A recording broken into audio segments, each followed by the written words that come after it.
In the Bible, there are many references that talk about the Sabbath.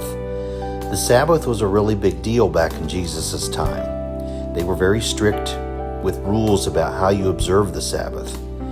Well, I think some of that was due to cultural norms at the time and religious rules. I think the Sabbath still has a place in our culture today and is worth taking a deeper look into not only the Sabbath as God gave it to us originally, but also how the Sabbath can and should be incorporated into our daily lives today. When we think about Sundays today, if we're thinking about them in terms of the biblical Sabbath that we read about, we likely think of it in terms of making sure we go to church. I would say for most of us, that's the extent of our fulfillment of what we would think of as Sabbath obligations.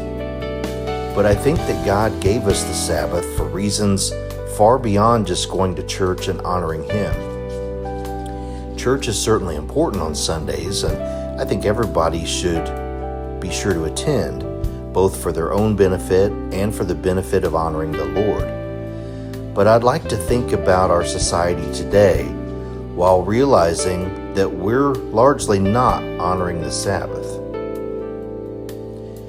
In our society today, people are chronically tired. People are overstressed. People have so many things going on in their lives that they feel like they barely have time for themselves.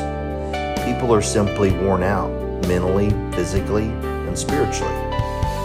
I believe that is in part because we've strayed away from the Bible's idea of the Sabbath. I think if we recognize that and we take some steps to remedy that, we can open our hearts to God's desires for us to have a Sabbath for the purpose of restoring us in our mind, body, and spirit each week. Now the big question becomes, what can we do to take advantage of the Sabbath to restore us? We likely all have certain obligations that fall on the Sabbath that might not be possible to avoid. Perhaps you've heard the analogy of eating an elephant one bite at a time. I think that's appropriate here. Changing our Sabbath is not something we can do on a wholesale basis right off the bat. Instead, I think small tweaks can help us to start taking advantage of the Sabbath while still fulfilling our obligations. I'd like to propose some examples of how I think we can do this. I think a great way that we can reclaim our Sabbath is by carving out at least an hour or two on your Sunday to do something relaxing for yourself. That could be reading a book, that could be visiting with some friends, or that could even be going for a walk outdoors. Anything that leaves you feeling at peace and refreshed would be a great way to help reclaim your Sabbath. For many of us, we spend so much time indoors that getting outside can be a great way to enjoy this world that God has given us and feel some sunshine on our face. That can have great restorative benefits to us. Spending time with our family may be a great way to restore ourselves. That could be going out to eat together, having a picnic, playing some games together, or just simply visiting and catching up on what everyone's been up to. These are all great ways to enjoy life and bring some peace and happiness back into our week. I'd like to conclude this video by talking about how this isn't a quick change, but more of an evolution. You can start to reclaim your Sabbath an hour or two at a time. I think some of how you reclaim your Sabbath will be evolution in your thought process.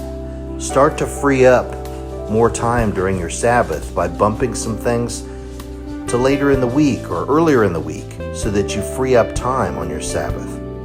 Start to look at the Sabbath as your time. This is your time to recover from the past week and prepare yourself for the upcoming week. The goal should be for you to feel more at peace and rested as you start the new week. You'll notice in much of this conversation, I haven't really talked about faith much at all. Faith should be something that we think about every Sunday or every day and not simply on Sundays.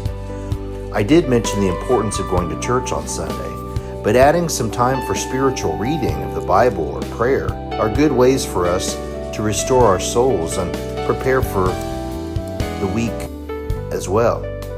It's important that we don't forget that. Try to focus on these changes in the coming weeks and work toward reclaiming your Sabbath. I wish you all the best in your efforts and hope that this results in a more peaceful and restful way for you to end each week. God bless each and every one of you.